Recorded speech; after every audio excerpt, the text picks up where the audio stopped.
कैसन कटलो सुहाग वाली रतिया के छोड़ी हमरा से बतावे सच बतिया के। अरे पहिले राते पियावा के साथे जियावा धक धक करे, पियावा मिलल पतरे राते पलनिया चर चर करे।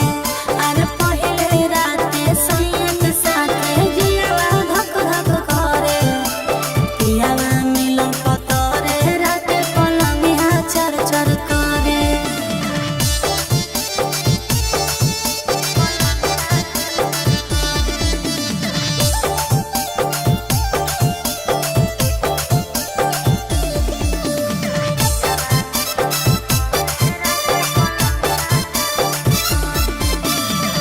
कोरा में सटा के पियावा दियावा बुताया रे, घुंघटा उठा के सैया जतरा बनाया रे।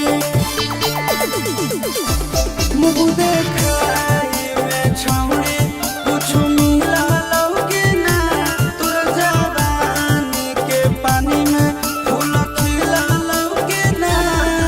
अरे कबो ऊपर कबो नीचे चिजवा मोर धरे, पियावा मिलल पतरे राते पलनिया चर चर करे।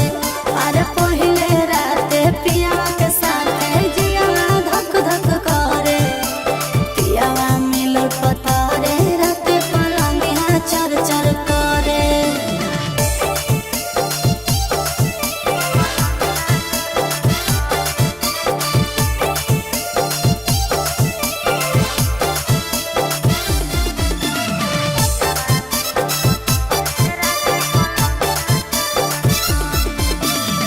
सोनवा के नथिया सैया हमारा ले लाया रे, प्यार से धीरे धीरे अपने से पहनाया रे।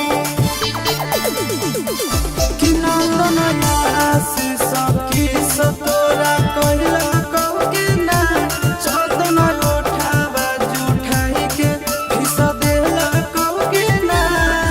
अरे कोच से जे टच कैला कहू जियावा मन हरे, पियावा मिलल पतरे राते